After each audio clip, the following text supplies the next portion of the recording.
Bukod sa pagbibigay ng pantay na pag-unlad sa mga Pilipino, isinusulong din sa Syong Aquino ang pantay na pagtingin sa mga babae at lalaki. Sa katunayan, isinusulong ng Philippine Commission on Women na makabilang ang mga kababaihan sa agenda ng pamahalaan, kabilang na sa Philippine Development Plan. Narito ang ulat ni Sam Ramirez. Noong pre-colonial period, bawat tribo ay may babaylan, isang indigenous religious leader. Ilan lamang sa kanyang mga tungkulin ay manggamot at magpayo sa datu. Karamihan ng mga babaylan noon ay mga babae. Patunay lamang ito na noon ay malaki ang tungkulin ng mga babae sa lipunan.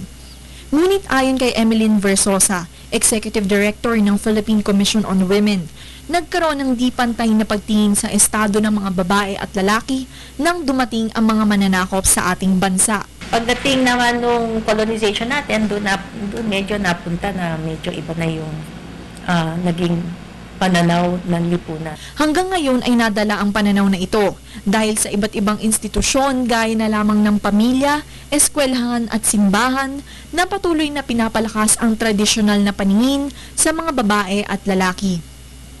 Nakasaad sa ating konstitusyon na sinisigurado ang partisipasyon ng kababaihan tungo sa pag-unlad ng ating bansa.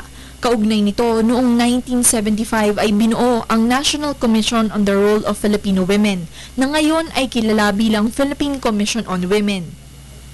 Layunin ng komisyon na isama ang mga kababaihan sa anumang agenda ng pamahalaan, kabilang na dyan ang Philippine Development Plan. Ang pangunahing ginagawa namin ay working with government, no? Kasi as a policy making and as an oversight, hindi kami direktang nagbibigay ng serbisyo sa mga kababaihan, kundi ang clients namin ay gobyerno.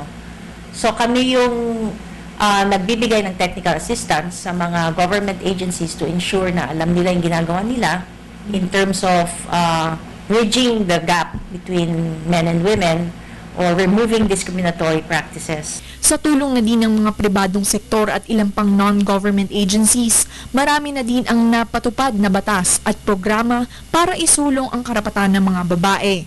Ngunit patuloy ang pagkilos ng Philippine Commission on Women upang tuluyang sugpuin ang diskriminasyon laban sa mga kababaihan.